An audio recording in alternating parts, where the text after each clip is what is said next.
ya, kita bakalan ngomongin tentang EKG.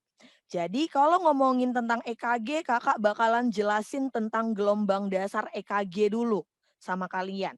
Jadi ini adalah gelombang dasar EKG ya. Ada si P, ingat ya, P yang ini. Oke, ada si Q itu yang ini, ada si R itu yang ini, ingat R selalu ke atas. Oke. Ada si S itu yang ini, S selalu ke bawah. Oke. R selalu ke atas, S selalu ke bawah. Oke. T yang ini.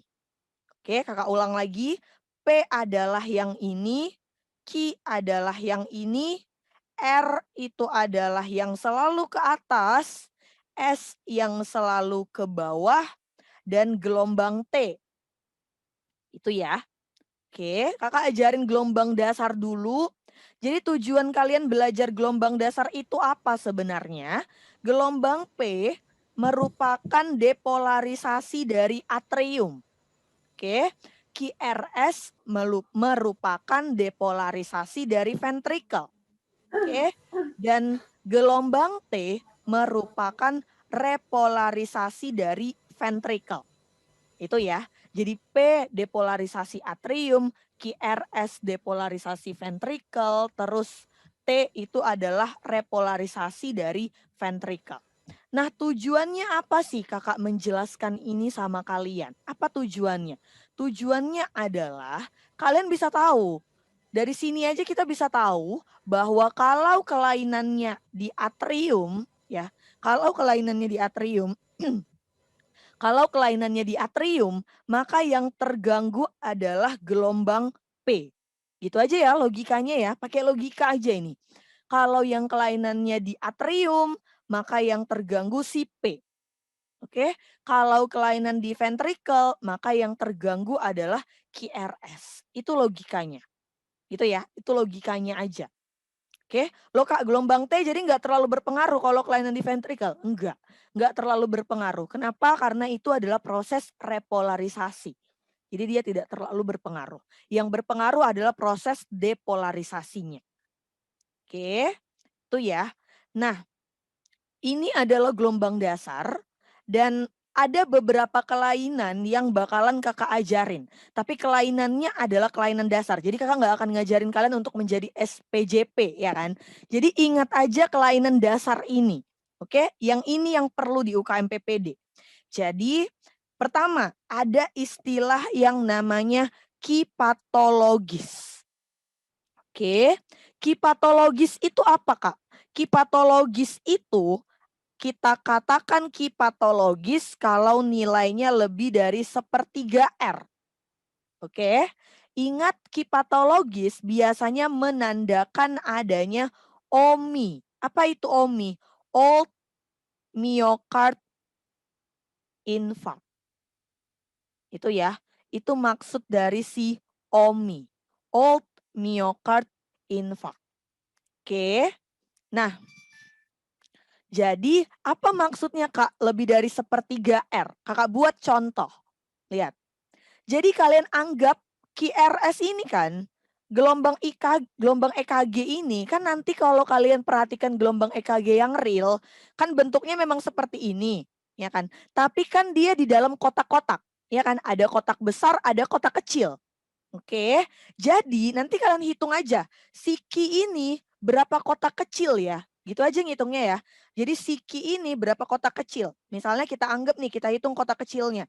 Oke, ada 1, 2, 3, 4, 5. Misal ya, ada 5. Kakak buatlah misal dulu ya. Ki itu rupanya ada 5 kotak kecil. Oke. Terus R, kalian hitung R itu ada berapa kotak kecil? Lihat nih. Tadi Kakak bilang R selalu ke atas. Ya udah tinggal kalian hitung berapa kotak kecil ya si R ini gitu. Oke. Nanti misalnya kalian dapat nih, oh rupanya si R itu ada 12 kotak kecil. Oke, ada 12 kotak kecil. Nah, Q yang normal, jadi dikatakan Q yang normal atau Q yang fisiologis kalau nilainya kurang dari sepertiga. Itu kan yang normal. ya kan? Tapi yang patologis adalah lebih dari sepertiga. Lihat, R adalah 12 kotak kecil. Sepertiganya berapa? Sepertiganya berarti sekitar 4 kotak kecil. Tapi di soal yang kakak buat ternyata si Q-nya ada 5 kotak kecil. Ya kan? Otomatis itu sudah lebih dari sepertiga. Itulah yang dimaksud dengan Q patologis. Itu ya. Oke, yang dimaksud dengan Q patologis adalah lebih dari sepertiga R. Tinggal kalian hitung berapa kotak kecilnya, cari sepertiga R-nya berapa. Kalau angkanya lebih dari itu, kita bilang Q patologis. Lihat ya, dapatnya 5, tapi kita hitung sepertiganya cuma 4. Maka udah pasti lebih dari sepertiga yang 5 ini. Gitu. Berarti kita curiga ada old myocard infarct. Oke. Terus ada lagi kelainan dasar lainnya yang kita sebut dengan ST depresi ataupun ST elevasi. Oke, ya. Yang dimaksud dengan ST adalah yang ini. Ini ya, ini yang disebut dengan ST. Jadi akhir dari gelombang S dengan awal dari gelombang T itu adalah ST. Oke, ya. Jadi dari namanya doang nih, logika aja masih yang kita pakai. Dia ngomong ST depresi. Depresi artinya ke bawah. Ya kan? Depresi artinya ke bawah. Elevasi artinya ke atas. Oke, maka kita sebut sebagai ST depresi ataupun ST elevasi kalau si ST-nya ke atas, nih, ke atas berarti dia elevasi. Ya kan? Kalau ST-nya ke bawah berarti dia depresi. Gitu doang ya. Gitu doang. Kita sebut ST depresi dan ST elevasi. Kalau di sini ST-nya ke atas nih, berarti dia elevasi. Kalau ST-nya ke bawah sini, berarti dia depresi. Cuman itu aja ya. Kak, tahu dari mana dia ke atas ke bawahnya? Patokan kita adalah garis isoelektris. Ini garis isoelektris. Ya, garis dasar kita. Ini dia.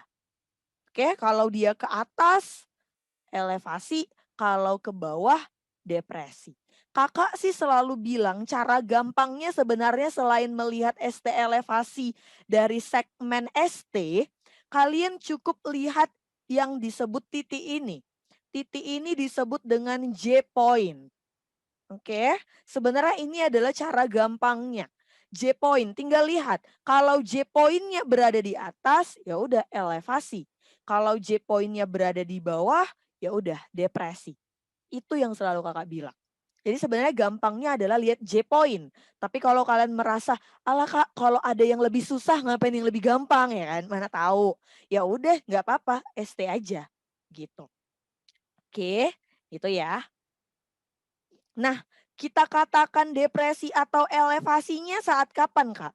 Kalau nilainya, jadi nilai dia lebih dari sama dengan satu kotak kecil. Itu ya. Jadi nanti kita katakan dia depresi atau elevasi, kalau kalian hitung naiknya, naiknya ini lebih dari satu kotak kecil. Atau turunnya lebih sama dengan satu kotak kecil. Oke, kalau dia naiknya atau turunnya tidak lebih dari itu, maka tidak bisa kita bilang depresi atau elevasi. Itu dia. Oke, ini adalah gelombang masih yang dasar, kelainan-kelainan dasar. Oke, yang lain yang kakak mau jelasin juga bahwa dalam EKG satu kotak besar ya sama dengan 5 kotak kecil. Itu yang perlu kalian ingat. 5 kotak kecil sama dengan 5 milimeter. Itu yang perlu kalian ingat.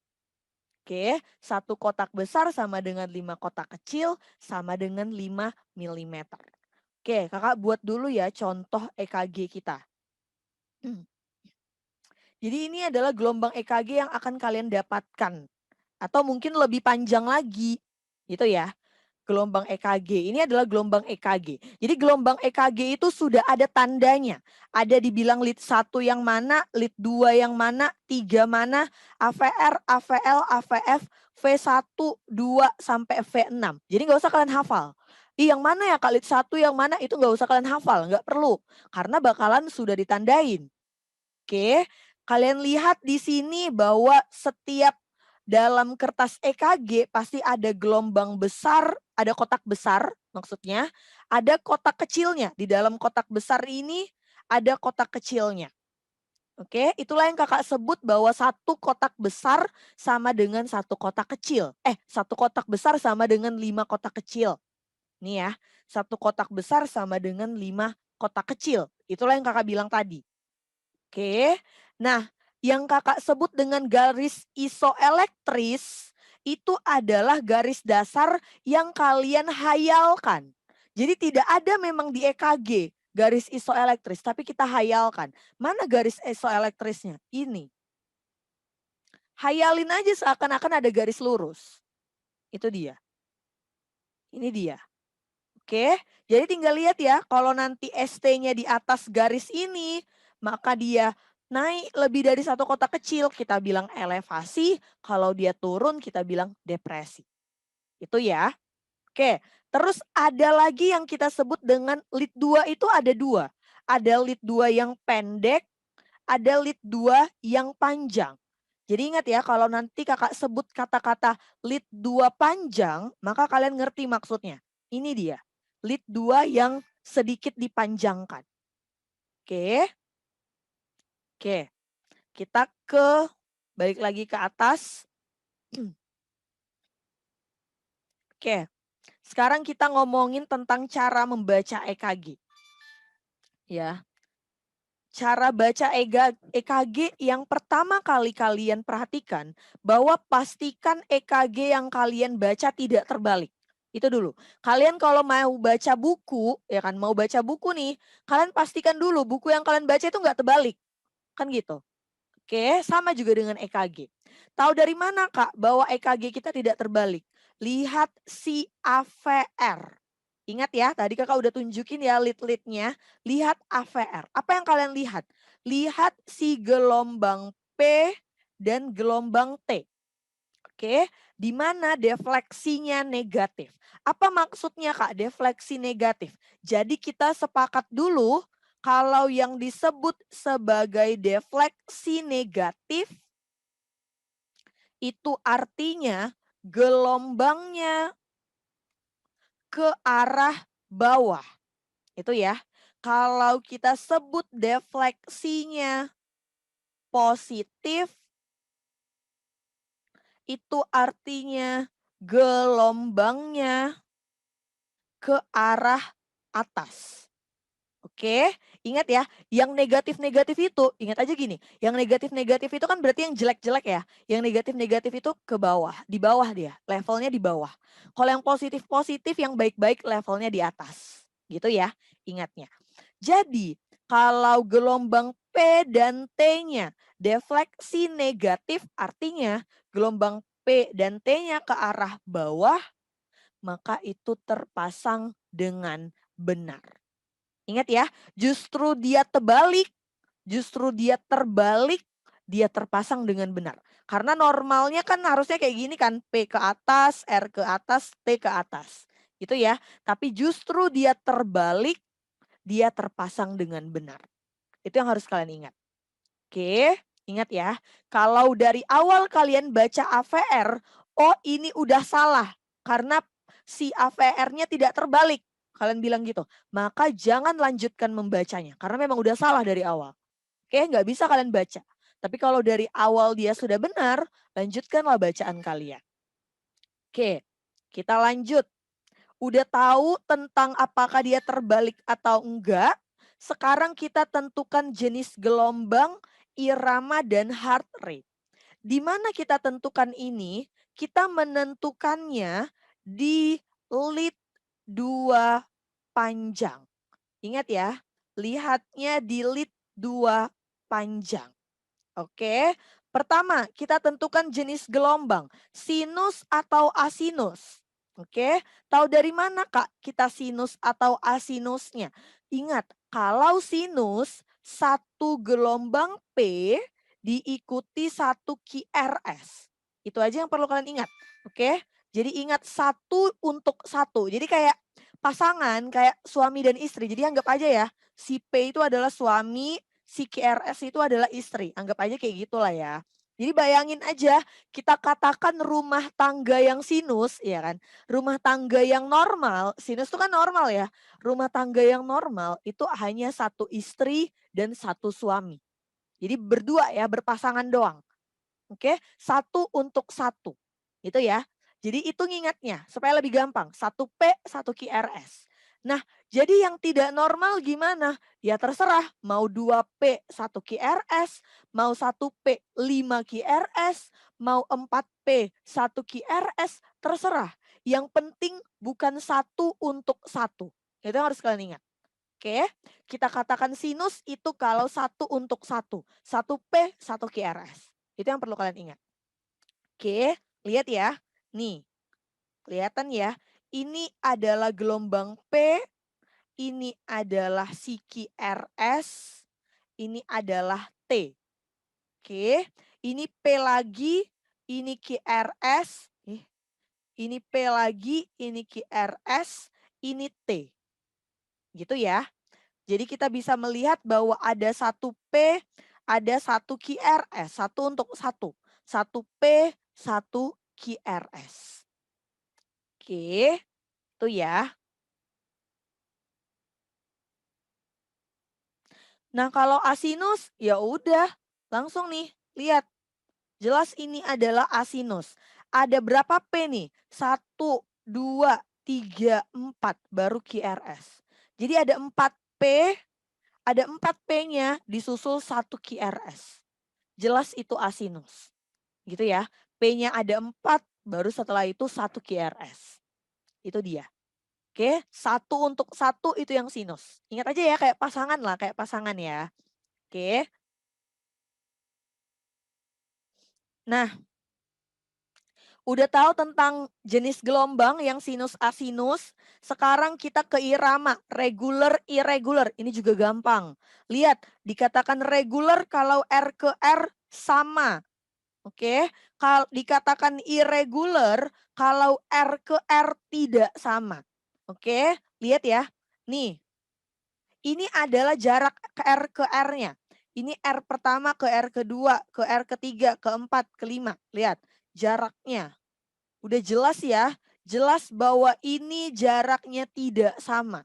Berarti kita bilang bahwa yang contoh ini merupakan gelombang ataupun irama yang irregular. Oke. Sedangkan kalau yang ini, nih, lihat jarak R ke R-nya. Lihat nih, jarak R ke R-nya jelas ini sama. Oke, maka udah jelas juga kita bakalan ngomong ini yang reguler. Oke, itu ya. Terus kita ke heart rate ya. Udah tahu tentang regular, irregular, sekarang kita ke heart rate. Heart rate kalau dia regular maka kalian bisa menggunakan dua rumus. Rumus kotak besar ataupun kotak kecil. Kalau pakai kotak besar 300 dibagi dengan kotak besar. Kalau pakai kotak kecil 1.500 dibagi dengan kotak kecil. Contoh, kakak buat contohnya lagi. Ini kita sepakat tadi regular ya. Maka kita pakailah yang ini. Iramanya. Oke, kalian ambil R ke R yang manapun. Terserah kalian. Kalian mau pakai yang ini, Kak aku mau pakai yang ini dengan yang ini. Terserah kalian mau pakai yang mana. Mau pakai yang ini dengan ini terserah. Karena dia regular. Sama semua jaraknya. Jadi mau apapun yang kalian gunakan ya sama aja, terserah. Oke, kakak pakai yang ini. Kenapa kakak pakai yang ini? Karena dia puncaknya itu pas sekali berada di tepi kotaknya. Maka enak kita ngitungnya. Oke, misal kakak mau pakai yang kotak besar. Maka kakak hitung. Ada 1, ada 2, ada 3, ada 4. Berarti ada 4 kotak besar. Terus ada sekitar 1/4 lagi. Ya kan, sisanya yang sedikit ini 1/4 lah kita bilang. Maka rumusnya adalah kalau kita mau pakai kotak besar, berarti kita gunakan 300 dibagi dengan 4/4. Itu dia, kita bagi. Nah, kalau yang mau pakai kotak kecil gimana, Kak? Kalau mau pakai kotak kecil tinggal hitung lagi. Ada 1, 2, 3, 4. Ada 4 kotak besar. Ingat tadi Kakak bilang bahwa 4 kotak besar sama dengan kalikan aja 5, ya kan? Karena satu kotak besar kan 5 kotak kecil. Berarti kalau 4 kotak besar berarti 20 kotak kecil. Oke, 20 kotak kecil tambahkanlah sedikit ini. Berapa nih kira-kira? Tambah 2 lah ya. Berarti ada 22 kotak kecil. Berarti kalau kalian mau menggunakan kotak kecil, kalian bagi 1.500 bagi 22 kotak kecil. Itu dia ya, gampang ya. Oke, jadi terserah kalian mau menggunakan kotak besar atau kotak kecil. Ya kan, nggak apa-apa. Tapi kakak sih menyarankan kalian menggunakan yang kotak kecil. Kenapa? Karena kalau kotak besar ribet kali ngitungnya.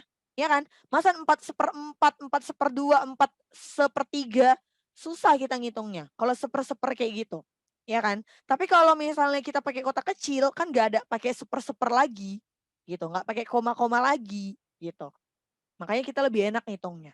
Maka Kakak saranin sih kalian menggunakan yang kotak kecil. Walaupun sebenarnya nggak ada aturan mau pakai yang mana, terserah gitu. Oke, udah tahu cara menghitung heart rate yang reguler. Sekarang kita menghitung heart rate yang irregular.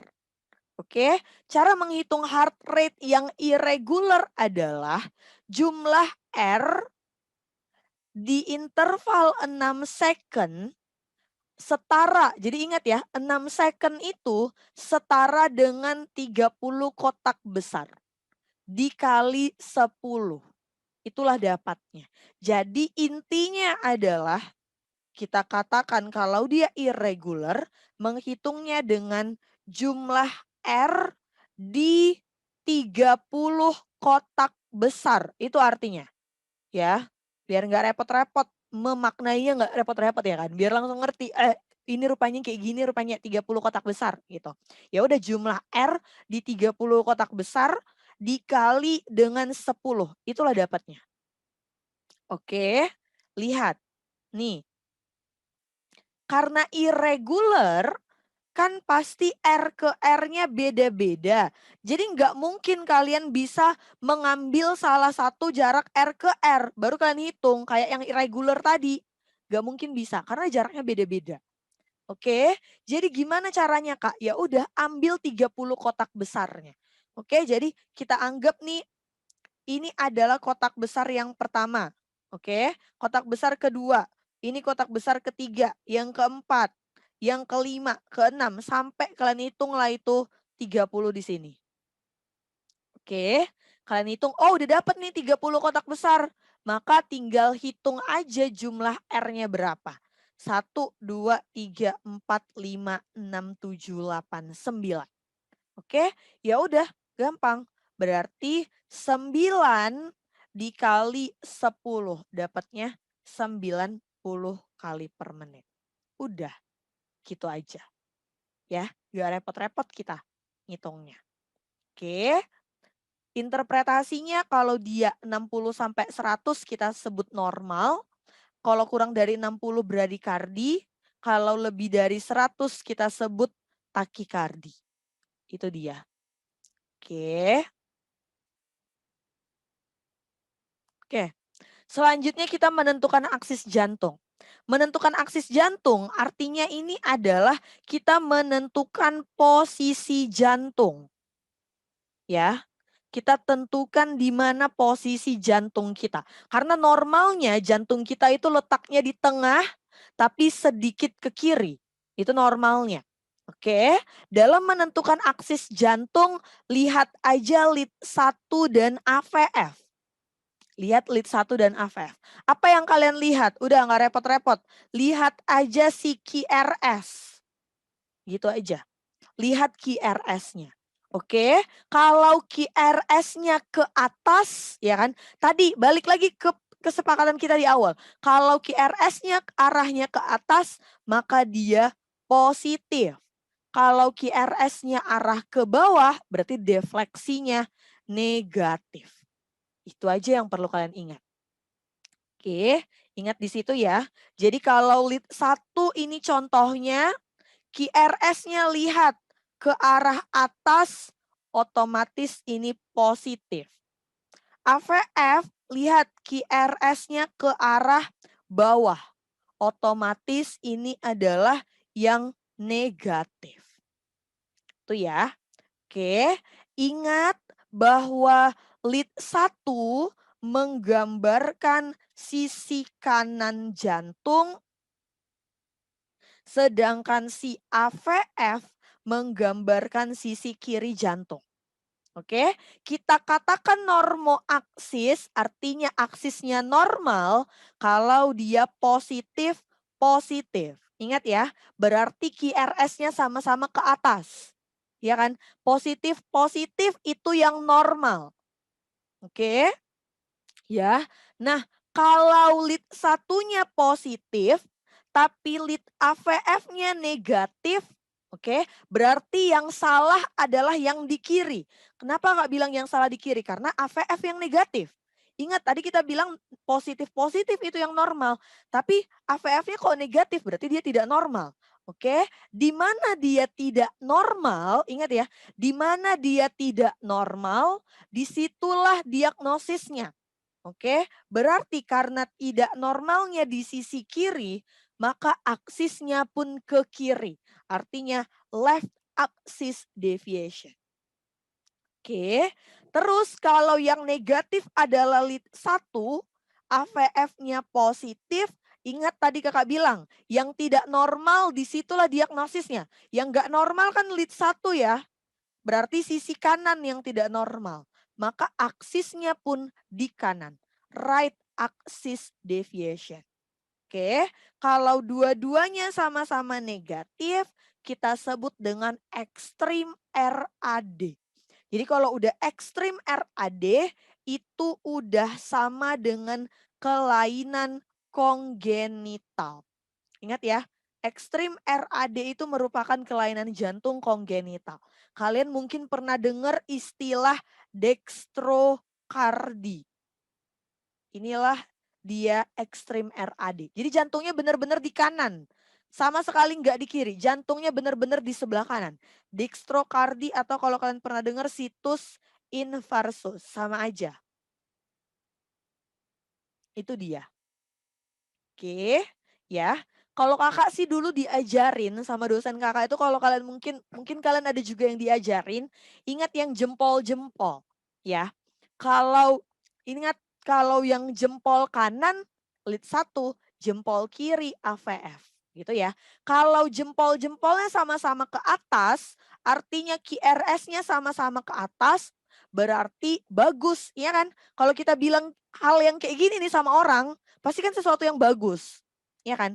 Oh bagus sekali nih, bagus. Kan kita kasih jempol gini ya, 2 ya.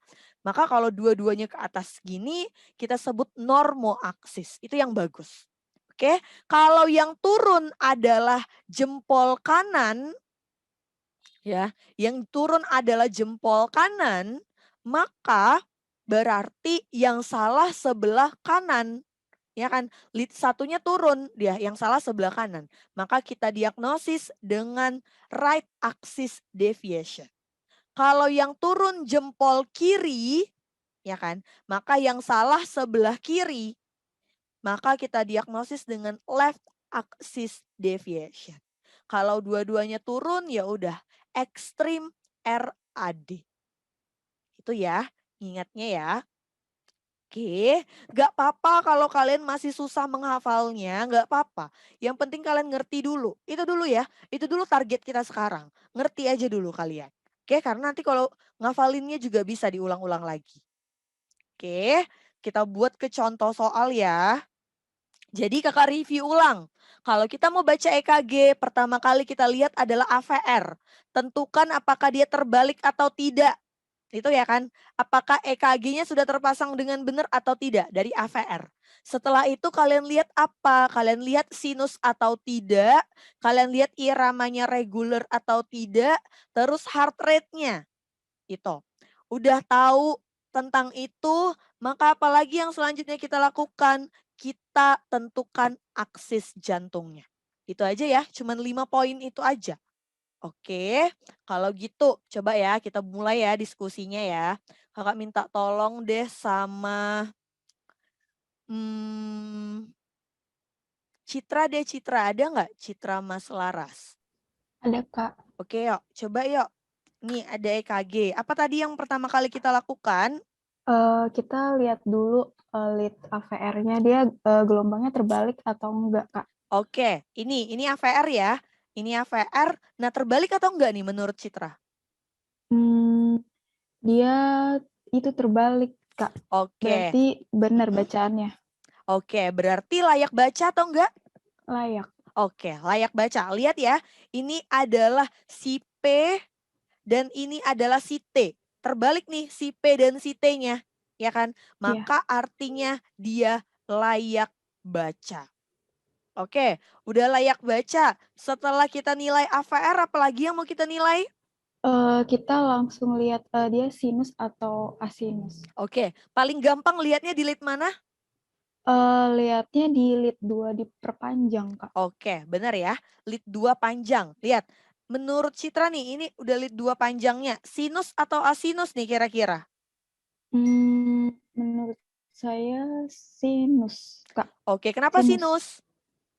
Karena satu gelombang P diikuti sama QRS.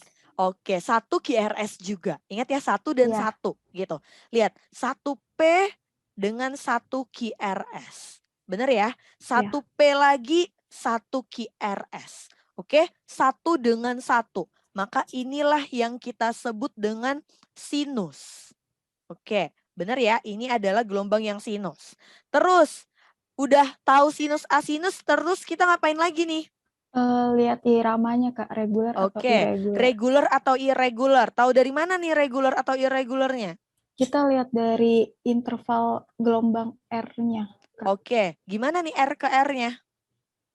Sama Kak. Oke, jelas ya ini sama ya, lihat nih. Ini sama, berarti kalau sama? Berarti reguler. Oke, berarti dia regular. Oke, udah tahu tentang regular, seterusnya kita apa? Ngapain nih? Hitung heart rate-nya Kak. Oke, hitung heart rate-nya. Kalau dia regular rumusnya gimana? Kalau reguler rumusnya 300 dibagi, kalau kotak besar Mm-mm. 300 dibagi jumlah kotak besar. Oke, kalau misalnya yang Kotak pakai kotak kecil kecil? 1.500 dibagi jumlah kotak kecil. Oke, 1.500 dibagi dengan kotak kecil. Itu ya. Ya. Oke, coba kita lihat nih. Sebenarnya boleh pakai yang mana aja. Kan karena dia reguler kan, jadi bisa pakai yang mana aja. Tapi kayak yang tadi kakak bilang, kakak saranin nih kalian gunakan yang awal R-nya langsung pas dia, nyempilnya pas di kotak, garis kotak besarnya. Jadi lebih enak kita ngitungnya. Tapi terserah sih sebenarnya, kalian mau yang mana juga nggak apa-apa gitu. Oke, coba berapa kotak kecil aja, kita pakai kotak kecil ya, repot nanti kalau Iya. kotak besar. Berapa nih kira-kira nih Kalau Citra? kotak kecil itu kotak besarnya ada 3 Kak. Oke, Berarti ada 3 3. kali 5, 15 kotak. Oke. 15 kotak kecil ditambah lebihnya ada 2, 17. Oke, lebihnya ini sekitar kita bilang bisa 2, bisa 1 lah ya.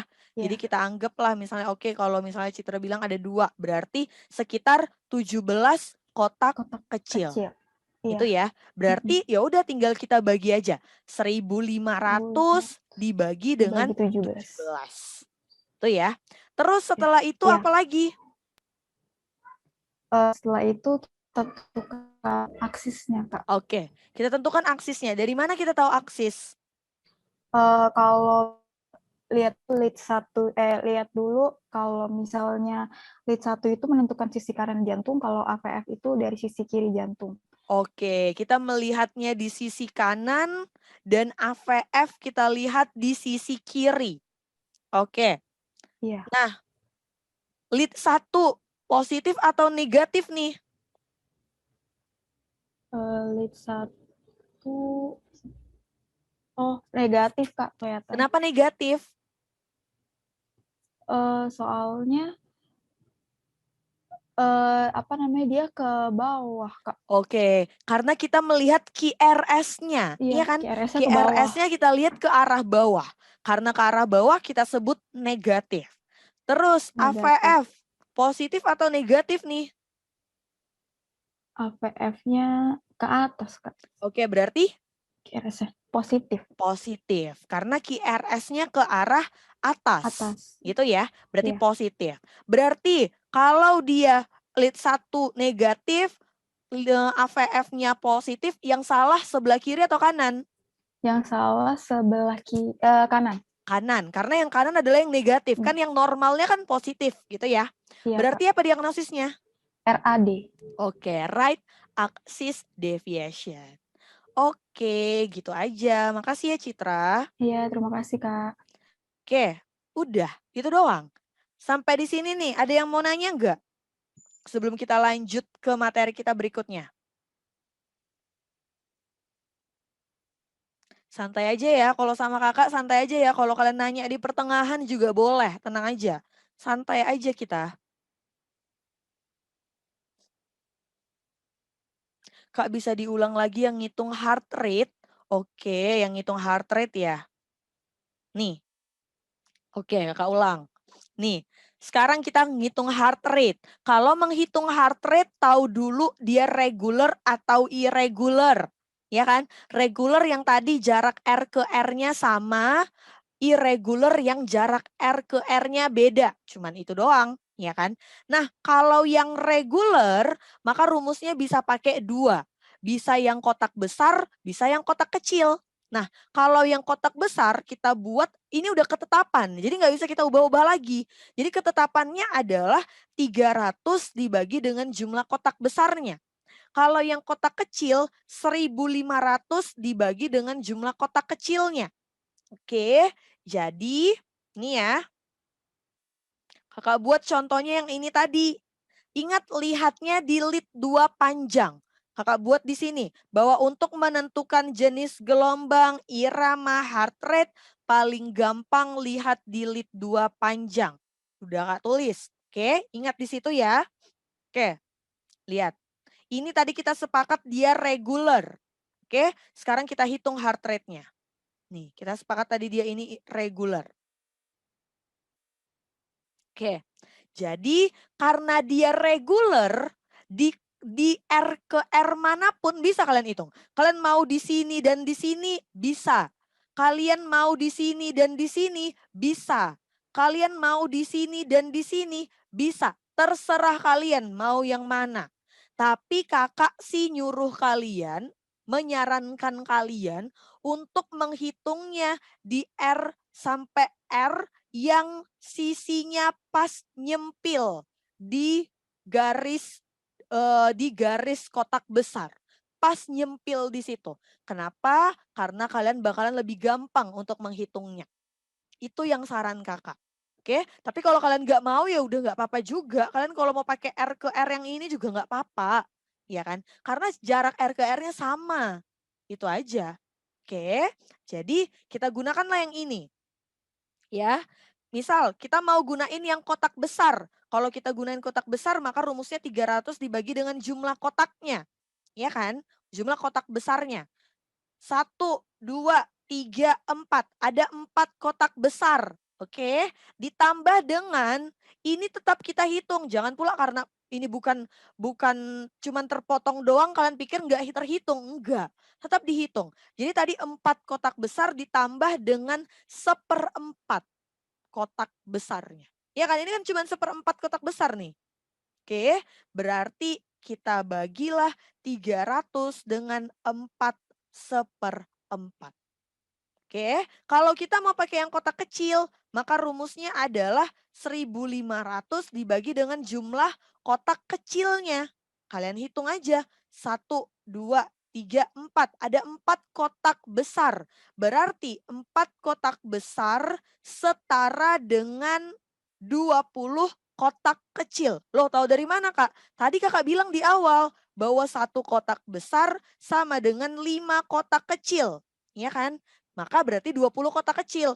Terus kalian ambillah ini, sekitar berapa kotak kecil lah ini ya. Kira-kira lah, anggap aja lah 2 kotak kecil. Maka kita tambahkan berarti tambah 2 kotak kecil, berarti 22 kotak kecil. Berarti 1.500 dibagi 22 kotak kecil. Kalian hitunglah nanti itu berapa dapatnya. Oke, itu kalau dia reguler. Nah, kalau irregular gimana, Kak? Berarti R ke R-nya tidak sama. Ya kan? Nih ya, ini kan irregular ya. R ke R-nya jelas tidak sama. Nih, nggak sama nih. Maka kayak mana, Kak, ngitungnya? Maka hitung jumlah R di interval 6 second. Atau 6 second itu setara dengan 30 kotak besar dikalikan 10. Makanya Kakak nyuruh kalian cara gampangnya itu tinggal hitung jumlah R di 30 kotak besar. Gitu aja. Karena 30 kotak besar sama dengan 6 second. Gitu. Oke, hitung jumlah R di 30 kotak besar, terus kalikan 10. Ini 10 udah ketetapan, nggak bisa kalian ubah. Kak aku mau 9, kak aku mau 3, nggak bisa ya. Nggak bisa suka-suka hati kita. Oke, jadi memang kali 10. Makanya tinggal hitung aja. Misal nih, kalian hitunglah berapa kotak besar di sini, ya kan? Berapa kotak besarnya sampai 30 kalian dapat.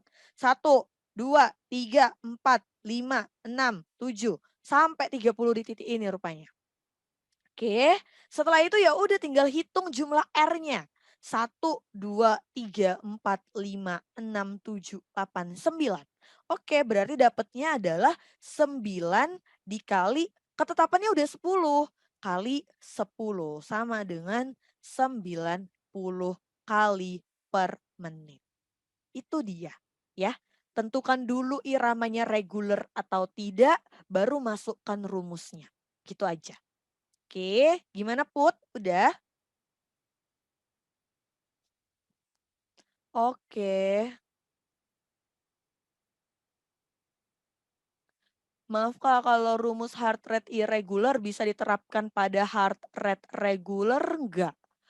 Sebenarnya bisa-bisa aja. Bisa-bisa aja kalau misalnya kalian mau mau lebih ribet ya kan. Kak aku mau Kak aku lebih suka yang susah dibanding yang gampang ya kan. Bisa-bisa aja. Bisa aja kalau kalian mau hitungin dia regular ya kan. Regular. Tapi kalian mau hitung pakai yang 30 kotak besar kali 10 ya nggak apa-apa. Kalau kalian mau ribetnya kayak gitu ya nggak apa-apa, hitungnya kayak gitu aja. Pasti hasilnya nggak akan jauh beda kalau kalian menghitung yang pakai 1.500 ataupun pakai yang 300. Sama aja. Cuman bedanya karena di irregular, kita harus lebih lebih memastikan berapa heart rate-nya. Makanya kita butuh 6 second, 6 detik yang kita butuhkan. Tapi kalau dia iramanya regular, kayak yang tadi, palingan cuman berapa second sih, nggak sampai 6 second kalau kita menghitung yang ini. Gitu. Karena iramanya sama. Gitu. Tapi kalau iramanya nggak sama, kita perlu 6 second untuk memastikan heart rate-nya. Sebenarnya bisa aja kalau kalian mau pakai rumus itu. Hasilnya nggak bakalan jauh beda, gitu. Izin tanya, Kak, eee, Oke. Heeh, kalau semisal iya kenapa? ada Kenapa Dila? perhitungan Heeh. ada perhitungan pembagian tadi hasilnya koma berarti dibulatkan gitu ya, Kak, ya? Iya, makanya Kakak Pembulatannya berarti mhm. apa, Pak, terdekat gitu, Kak? Oh maksudnya pembulatannya ke arah atas atau ke bawah gitu? Iya Oh kalau misalnya dapatnya 90,5 gitu ya? iya hasilnya koma gitu, Kak. Oke, ya nggak apa-apa buletin aja 91 pakai yang kayak biasa aja kalau 0,5 ke atas itu 1, kalau 0,5 ke bawah ya misalnya 90,4 ya udah buat aja 90. Sebenarnya sih ini tidak terlalu signifikan kalau kalian jumpa di UKM PPD. Kenapa? Karena biasanya dia itu akan buat, angka yang genapnya langsung gitu. Misalnya dia pasti bakalan buat option A itu dapatnya 92 misalnya, yang B dapatnya itu sekitar misalnya 96, jadi sangat jauh bedanya. Jadi nggak mungkin dibuatnya A 92, B93, C94. Oh, kalau ini udah gawat lah dia buat kayak gini nih. D95, E96. Oh, tega dia buat kayak gini.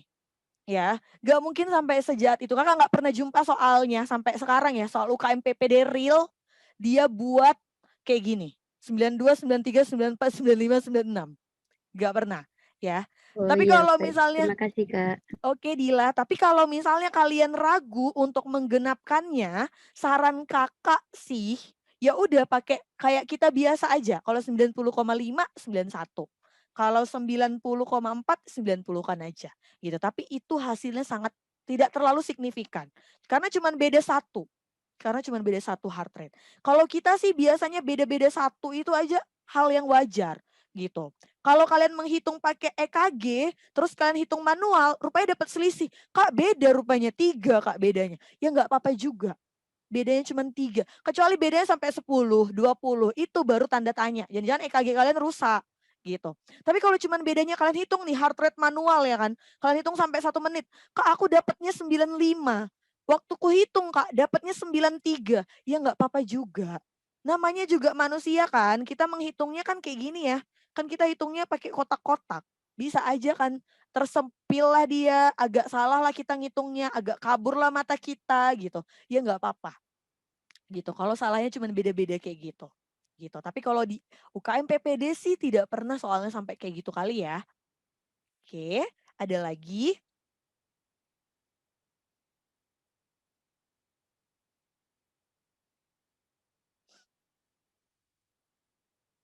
Oke, kalau gitu kita lanjut ke penyakit kardiologi ya. Sekarang kita ngomongin penyakitnya nih. Tadi masih overview, masih overview yang di awal tadi ya. Jadi kita sekarang ngomongin penyakit. Nah, kalau kita ngomongin penyakit, yang pertama kita bahas adalah angina pectoris stabil atau kita sebut dengan APS. Oke, saat kapan kita bilang itu APS, Kak? Kalau nyeri dadanya kurang dari 20 menit dan dia menghilang saat istirahat. Oke? Nyeri dada kurang dari 20 menit menghilang saat istirahat. Oke? Maka kalian bayangin kalian kalau meng-EKG pasien, meng-EKG pasien nih kalian pasti nyuruh dia tiduran. Berarti waktu dia istirahat, ya kan? Nah, nyeri dadanya ini dia menghilang waktu istirahat. Nah, waktu kalian suruh dia tiduran untuk di EKG pada penderita APS, pasti kalian jumpain apa? Hasil yang normal. Gitu ya, hasilnya pasti normal-normal aja. Atau kita sebut dengan sinus ritmik. Gitu ya. Oke, nah jadi gimana dong Kak pemeriksaan EKG pada pasien APS? Kalian suruh dia EKG tapi lagi exercise. Makanya kita sebut dengan post exercise stress test atau treadmill test. Itu ya. Apa yang kalian jumpai? Kalian jumpai kelainannya ST depresi ataupun T inversi. Tadi Kakak udah ajarin ya ST depresi gimana. Sekarang yang T inversi gimana? Dari namanya doang. T inversi artinya apa? T-nya terbalik, udah. Nggak repot-repot kita. T-nya terbalik, gitu aja. Oke, berarti kalau T inversi artinya T terbalik. Ke bawah dia. Udah, gitu doang ya. T-nya terbalik. Oke. Oke, terus udah periksa EKG, periksa enzim jantung. Periksa enzim jantung, kalian bakalan dapat hasilnya normal semua. Enzim jantungnya apa-apa aja Kak? Mioglobin, CKMB, troponin I ataupun T. Ini ingat aja singkatannya adalah macet. Oke, macet itu adalah M-nya. Mioglobin, C-nya adalah CKMB, oke, T-nya adalah troponin I ataupun T. Itu ya. Nah, ingat juga bahwa kapan keluarnya. Itu yang harus kalian ingat. Kapan keluarnya enzim ini. Jadi mulai muncul si mioglobin 1-2 jam. CKMB 3-4 jam. Troponin IT 5-6 jam. Gitu ya. Jadi ingatnya adalah macet itu 1-2, 3-4, 5-6. Itu ingatnya biar lebih gampang. Ya, itu ngingatnya caranya. Oke, jadi kakak mau nanya nih sama kalian. Kakak mau nanya nih sama kalian, kalau misalnya kakak nanya nih, kalau misalnya nyeri dadanya udah 1 jam yang lalu, apa yang diperiksa? Mioglobin. Oke, bener ya, mioglobin. Kalau nyeri dadanya 1 jam yang lalu. Kalau nyeri dadanya 30 menit yang lalu, apa yang diperiksa? EKG-nya. Apa? Mioglobin, Kak. Mioglobin tetap. Walaupun 30 menit yang lalu. Oke. Terus kalau nyeri dadanya 5 jam yang lalu, troponin troponin I ada, troponin T yang ada. Yang mana yang kalian periksa? Troponin I, Kak. Oke, benar. Ya, ingat ya, troponin I. Kenapa? Karena troponin I lebih spesifik. Itu yang harus kalian ingat. Oke, kakak mau jawab dulu pertanyaannya Putri tadi nanya nilai normal CKMB. Kakak sih sebenarnya tidak menyarankan kalian untuk menghafal nilai normalnya. Kenapa? Karena di UKM PPD itu bakalan ada nilai normal nanti dikeluarkan. Jadi kakak sih tidak menyarankan untuk sampai dihafal ya. Karena bakalan nambah-nambahin hafalan kalian. Jadi CKMB itu normalnya beda-beda. Percayalah semua lab itu pasti akan beda markernya. Iya kan? Makanya sebenarnya sih yang paling akurat ya lihat UKM PPD pakai marker yang mana gitu. Oke, jadi normalnya itu ada yang bilang 0 sampai 3 mikrogram. Mikrogram ya, bukan miligram. 0 sampai 3 mikrogram. Itu adalah nilai CKMB yang normal. Oke, terus tadi ditanya sama si Hana. Dia nanya, Kak APS udah ada T inversi sama ST depresi? Ada pada treadmill test atau exercise stress test. Ingat ya, kalau EKG yang normal, waktu EKG yang kalian biasa, EKG kalian biasa nih, EKG yang kalian lagi tiduran, biasa aja, normal aja dia dapatnya, sinus ritmik. Nah, tapi waktu kita treadmill atau exercise stress test, dapatnya T inversi atau ST depresi. Itu dia. Oke, kalau EKG normal, ya dapatnya normal aja. Tapi waktu kalian treadmill, kalian suruh dia lari sambil di EKG, dapat T inversi ataupun ST depresi. Itu ya. Oke.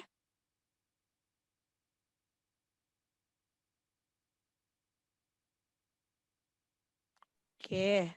Kak izin tanya Kak, pada pemeriksaan enzim jantungnya ini bertahan sampai kapan ya Kak? Jadi kalau semisal pemeriksaannya sudah H+1 gitu, besoknya itu bisa pakai yang mana enzim jantungnya Kak? Oke, benar. Jadi semakin dia lama muncul, maka semakin lama juga dia bertahan. Itu yang kalian ingat ya. Semakin dia lama muncul, maka semakin lama juga dia bertahan. Jadi misalnya kayak contohnya itu adalah si troponin I ataupun troponin T.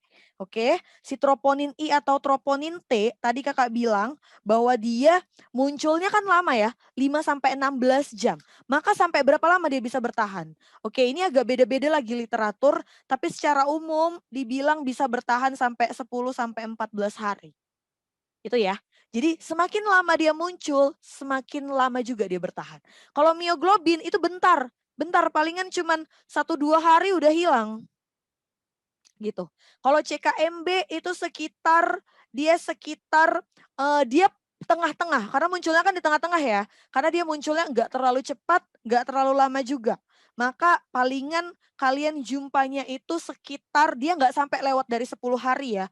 Palingan itu sekitar ada yang bilang 3 sampai 5 hari gitu.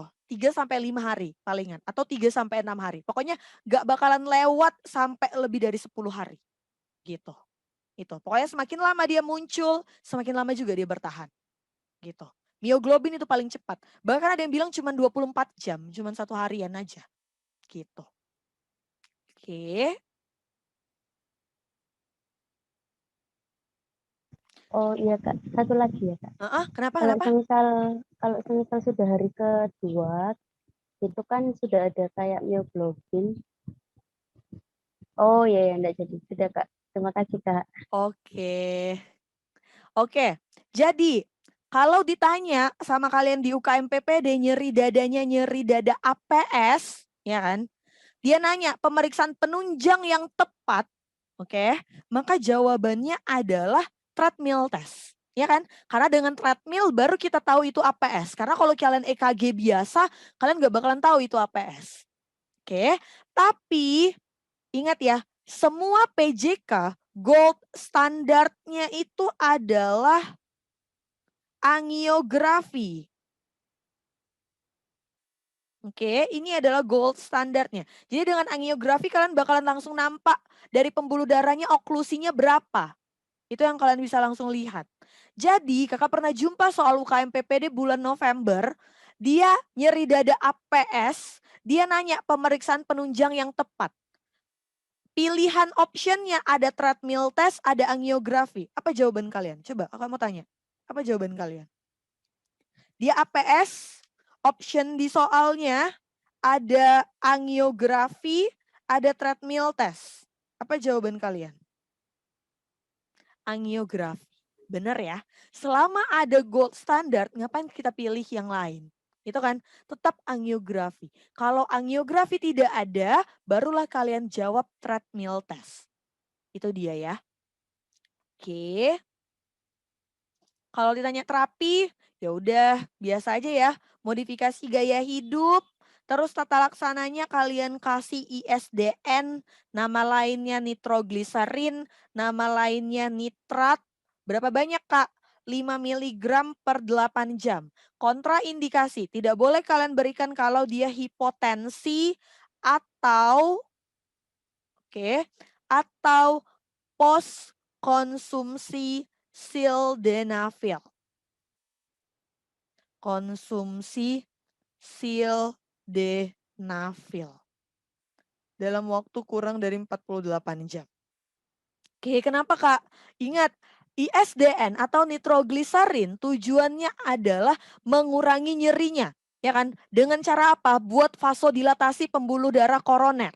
Oke, akhirnya apa efeknya? Dia buat hipotensi. Oke, jadi kalau kalian kasih ISDN pada orang yang sudah hipotensi dari awal, maka dia bakalan menjadi makin hipotensi. Bakalan makin shock lah dia. Oke, jadi kalian memperberat masalahnya. Ya kan, kalian perberat beban hidupnya. Ya kan, oke. Jadi kalau udah hipotensi ngapain lagi kita kasih ISDN? Ataupun yang post konsumsi sildenafil. Sildenafil ini tahu ya, obat kuat. Jadi kalau orang yang siap minum obat kuat, pasti hipotensi. Aliran darahnya semuanya vasodilatasi. Gitu. Makanya juga tidak boleh kalian berikan. Oke, terus kalian bisa memberikan beta blocker sama berikan statin. Ya, statinnya hati-hati, mungkin kemarin udah belajar di endokrin, golongan statin yang kalian kenal pasti masih simvastatin. Ya kan? Tapi ingat ya, golongan statin di PJK bukan statin yang sembarangan. Jadi bukan simvastatin, tapi kita kasih statin yang high intensity.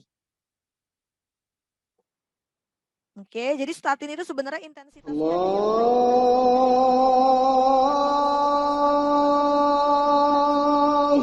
yang statin high intensity itu yang kita berikan adalah rosuvastatin ataupun atorvastatin. Ini yang kalian berikan. Oke, rosuvastatin dosisnya 20 sampai 40 mg, atorvastatin dosisnya 40 sampai 80 mg. Itu ya. Ingat ya, ini yang kalian berikan. Oke. Udah tentang APS, sekarang kita ke sindrom koroner akut atau sering kita sebut ACS. Oke, jadi ada APS, ada ACS. Kalau ACS ada 3. Ingat, apa aja tuh ACS? Ada STEMI, ada non-STEMI, ada UAP. Jadi kalau ditanya lagi sama kalian yang mana termasuk dalam ACS cuma 3 ya. APS tidak termasuk ACS.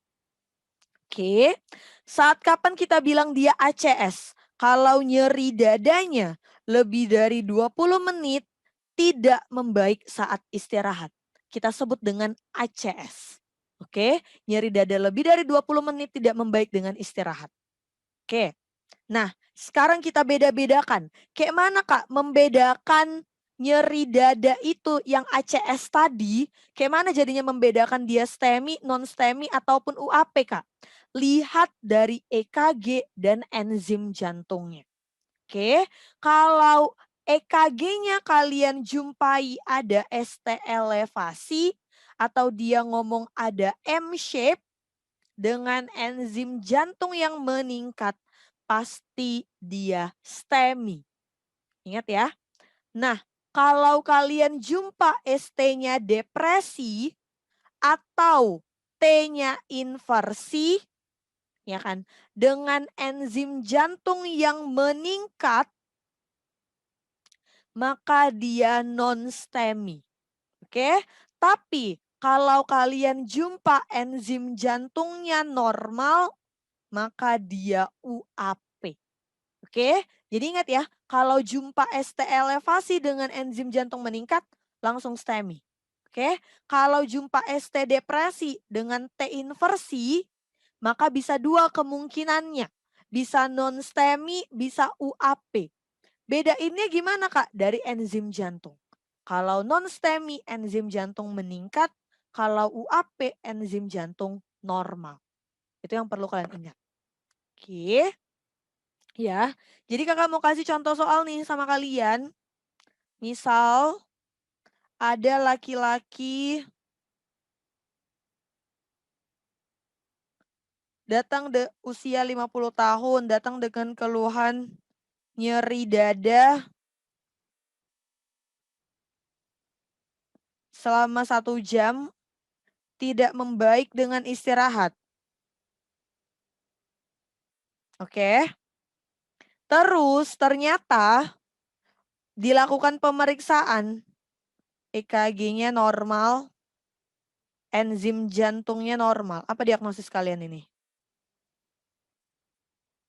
Nyeri dada 1 jam tidak baik istirahat, EKG-nya tapi normal.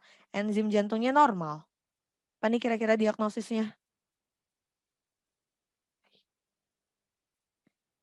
Oke, jelas ya. Ini adalah si UAP. Ingat ya, dia udah ngomong nyeri dada 1 jam tidak membaik dengan istirahat. Oke, pasti ini ACS, nggak mungkin APS. Oke, tapi EKG-nya normal Kak, enzimnya normal. Ya udah bilang aja itu adalah si UAP. Itu yang kalian ingat. Berarti UAP ingat ya, EKG-nya bisa ST depresi T inversi ataupun EKG bisa normal. Itu ya. Oke. Terus lanjut lagi. Kalau kalian jumpa soal yang sama, dia ngomong 50 tahun, nyeri dada 1 jam, tidak membaik dengan istirahat. Tapi dia ngomongnya di sini. Dia bilang bahwa EKG-nya, jadi gini ya, EKG-nya dibilang ada ST depresi. Gini doang, enzim jantung tidak dilakukan. Apa diagnosisnya? Kalau kalian jumpa soal kayak gini. EKG-nya itu ST depresi, nyeri dadanya 1 jam tidak membaik dengan istirahat. Oke, non-STEMI. Oke, lihat ya, hati-hati juga di sini ya, hati-hati. Kenapa Kak bilang? Lihat. Kalian, kita udah tahu nih, oke Kak, bahwa ini adalah nyeri dada yang ACS. Bener ya? Karena dia ngomong nyeri dadanya itu adalah 1 jam tidak membaik dengan istirahat. Berarti udah jelas ini nyeri dada ACS. Oke? Tapi dia ngomong ST depresi. ACS kita sepakat bahwa ada STEMI, non-STEMI, UAP. Oke, kalau dapatnya ST depresi maka bisa dua. Bisa non-STEMI, bisa UAP. Iya kan? Tinggal lihatnya di enzim jantung. Tapi enzim jantungnya tidak dikasih taunya. Maka diagnosislah dengan NST, artinya non-ST elevasi, ya kan? Non-ST elevasi, NST ACS. Itu ya diagnosisnya ya. Jadi NST-ACS. Non-ST elevasi bagian dari ACS. Oke, Kak pernah jumpa soalnya seperti ini. Ya, kalau nggak ada Kak kata NST-ACS, maka apa Kak yang dipilih optionnya? Misalnya option NST-ACS nggak ada di UKM PPD, maka 5, Kak. carilah ACS. Itu yang perlu kalian ingat. Carilah ACS. Jadi kita cari ke umumnya lagi. Jangan yang kalian cari adalah non-STEMI sama UAP. Kenapa? Karena non-STEMI sama UAP harus ada enzim jantung. Itu ya, harus ada enzim jantungnya.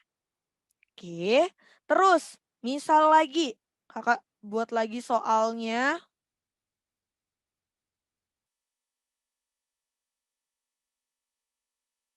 Oke, dia buat nih, dia buat nyeri dadanya sama ya, 1 jam tidak membaik dengan istirahat pada EKG, dapatnya itu ST elevasi. Oke, tapi enzim jantung tidak dilakukan. Apa diagnosis kalian? Apa diagnosisnya? Sama nyeri dada 1 jam tidak membaik istirahat. Oke, EKG ST elevasi enzim jantung tidak dilakukan. Oke, oke. Maka kalau dia ngomong ada ST elevasi, cuman satulah diagnosisnya. Jawabannya hanya STEMI. Loh kenapa Kak? Tadi si NSTEMI kita sebut NST-ACS. Kenapa di STEMI kenapa nggak ST-ACS? Ya kan gitu ya. Padahal enzim jantungnya nggak dilakukan. Ingat kalau ST depresi masih 2 kemungkinannya. Bisa non-STEMI, bisa UAP. Tapi kalau ST elevasi cuman satulah dia satu-satunya. Iya kan? Gak ada lagi yang lain. Iya kan? Gak ada lagi yang lain selain STEMI. Walaupun dia tidak ngasih tahu enzim jantung, tapi kalau udah ST elevasi, langsung diagnosis dengan STEMI. Jadi jangan takut diagnosisnya. Langsung bilang itu STEMI. Karena udah jelas itu STEMI. Dari namanya, STEMI itu adalah ST elevasi myocard infarct. Jadi pasti kalian jumpanya ST elevasi. Itu ya. Jadi kalau udah jumpa ST elevasi, langsung bilang itu adalah STEMI. Walaupun tidak dibilang enzim jantung. Ingat di situ ya. Oke, itu ya kalau untuk diagnosisnya. Oke, jadi kalau misalnya kita udah tahu diagnosisnya, nah kadang di UKM PPD dia tidak puas hanya dengan diagnosis yang misalnya cuman kita bilang, oh ini STEMI. Enggak, dia nggak puas kayak gitu. Dia harus nanya kalian di mana lokasi infarknya. Jadi lokasinya itu, jadi misalnya kalian jumpa ST elevasi di V3, V4, ya udah berarti itu anterior. Gitu ya. Jadi lokasinya itu berdasarkan di mana lead yang terkena. Contoh kalau lead 1 AVL V6, V5, V6 itu lateral. Kalau inferior 23 AVF. Kalau septal V1, V2, anterior V3, V4.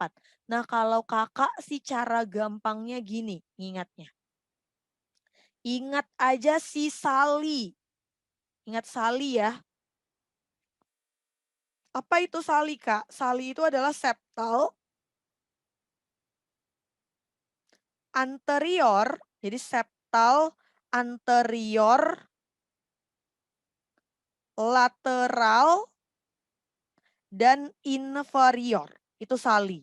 Septal anterior, lateral, inferior. Oke, jadi cara ngafalinnya gini biar lebih gampang. Kakak sih bukan caranya Lisa, bukan yang pakai Lisa. Karena biar lebih gampang itu pakai yang Sali. Maksudnya lebih gampang kayak mana Kak? Lihat, septal, ingat aja V1, V2. Anterior, V3, V4. Lateral, V5, V6. Inferior, ya udah sisanya doang ya. Masa nafal sisanya aja pun nih ya, 2, 3, AVF. Kan lebih gampang ya. Jadi tinggal sisa doang, sisa gitu. Ya, V1, V2, septal, anterior V3, V4, lateral V5, V6. Sisanya 23 AVF. Yang lateral kalian tambahkan lah ya, dikit-dikit ya. Tambahkan lead 1 dengan si AVL. Udah, gitu aja ngingatnya ya, biar lebih gampang. Oke, terus yang mau ditanya lagi kadang, pembuluh darah yang kena. Nih, pembuluh darah yang terkena.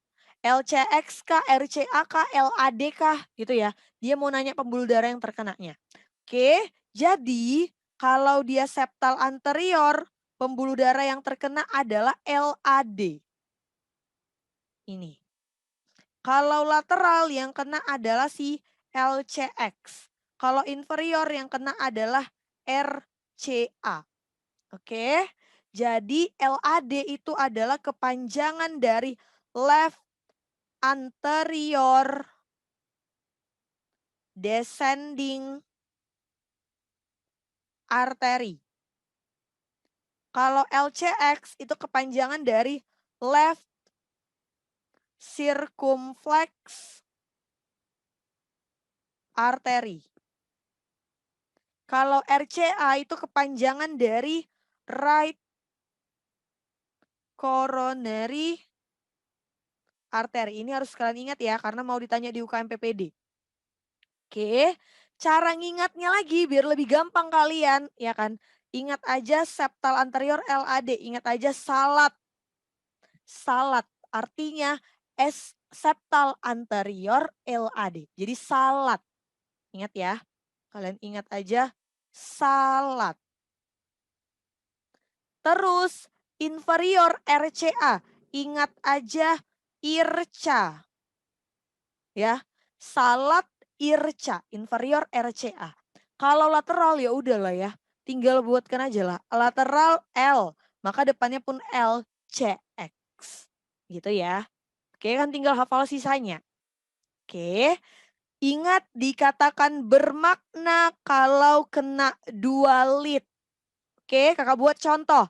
Misal, dijumpain ada ST elevasi di lead, misal ya, di lead 2, 3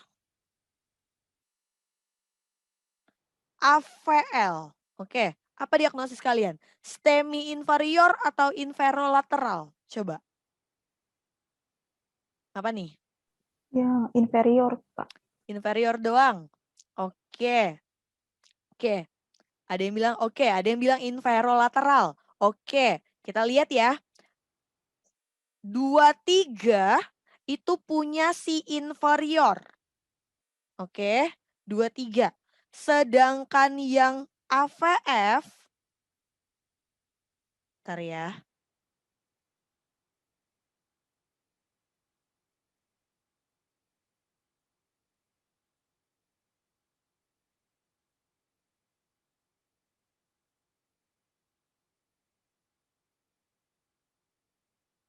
Oke, yuk. 2, 3 itu punya si inferior. Oke. Sedangkan AVL itu punya si lateral. Ingat kakak bilang kalau bermakna dia punya 2 lead. Artinya, lihat, si 2, 3 ini dia berpasangan. Ya kan, maka inferior. Tapi AVL jomblo dia. Nggak ada pasangannya. Jomblo. Maka kita sebutlah ini sebagai STEMI yang inferior. Kenapa hanya inferior aja kak? Karena inferior dia punya pasangannya nih, 2 dan 3. AVL jomblo. Tidak ada pasangan. Oke, maka ingat aja cara gampangnya. Kalau kakak sih selalu bilang gini, kalau berpasangan bermaknalah hidupnya. Tapi kalau jomblo gak ada maknanya gitu ya. Ingat aja gitu ya. Jadi yang jomblo tidak bermakna. Tapi kalau berpasangan ada maknanya. Itu ya. Oke, hidup ini kan bermakna kalau punya pasangan ya. Kalau jomblo kurang bermakna rasanya. Kan gitu ya. Jadi ingat aja samalah seperti EKG. Jadi EKG itu adalah kehidupan kita. Kalau misalnya berpasangan dia bermakna, tapi kalau tidak berpasangan dia jomblo tidak ada maknanya. Oke, ingat ya. Kayak gitu aja ingatnya ya. Jadi karena si AVL jomblo, kita anggap dia tidak bermakna. Oke, lead 23 berpasangan mereka, maka bermakna. Maka diagnosis kita STEMI inferior. Oke, itu ya. Nih, ini adalah ringkasannya. Jadi PJK kita bagi dua, ada APS sama ACS. APS EKG normal, enzim normal.